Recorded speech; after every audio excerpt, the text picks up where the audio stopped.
CENI, vers une refonte totale des listes électorales. Conformément à la loi organique numéro 2018-008 relative au régime général des élections, la Commission électorale nationale indépendante, ou CENI, lancera la refonte totale des listes électorales cette année afin de les mettre à jour, indique Soave Andjemartafk, rapporteur général de la CENI. Une telle opération doit en effet se faire tous les 10 ans et constitue un moyen pour améliorer la fiabilité et la crédibilité des listes électorales. La CENI, présidée par Dame Andjeanarsedou Retaf Arsène, a tenu sa première réunion de l'année 2022 ce matin à son siège d'El Arbi. Universités et établissements techniques, rentrée le 17 janvier pour tous les niveaux. Les écoliers et lycéens ne sont pas les seuls concernés par le report de la rentrée. Le Conseil des ministres de mercredi a également repoussé la rentrée des étudiants des universités et des établissements techniques de Madagascar au 17 janvier pour tous les niveaux. Le Conseil des ministres attribue toutes ces modifications à la recrudescence alarmante des cas de contamination au Covid-19.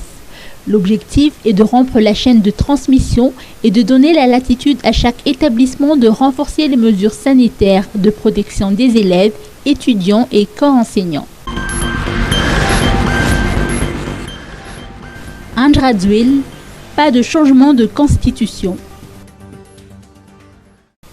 Le gouvernement n'envisage pas de changer la constitution de la République, d'après le président Andradzwil ce matin, lors d'une rencontre avec la presse au Palais d'État d'Iavlou. Le chef de l'État a réitéré, je cite, que le pays a besoin d'une stabilité politique et d'au moins 4 alternances démocratiques pour se développer. Fin de citation. En ce qui concerne l'évaluation des membres du gouvernement et des gouverneurs de région, un remaniement n'est pas toujours la solution idoine d'après le président de la République. Quoi qu'il en soit, il a rappelé que les ministres et les gouverneurs jugés incompétents devraient être remplacés. La nomination de leurs remplaçants interviendra d'ailleurs au cours de ce premier trimestre de l'année. La grande famille de la presse a présenté ses vœux de nouvel an au couple présidentiel ce matin au Palais d'Iavlou.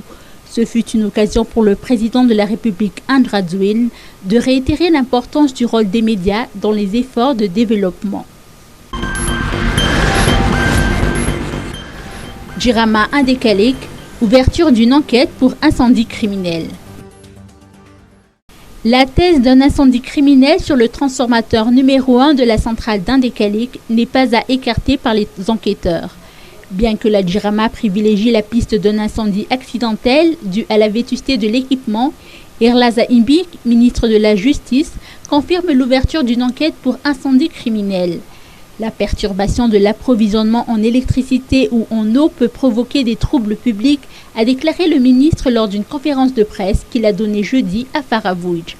C'est pourquoi, d'après le ministre, l'ordre a été donné d'ouvrir une enquête approfondie afin de déterminer les véritables origines de cet incendie.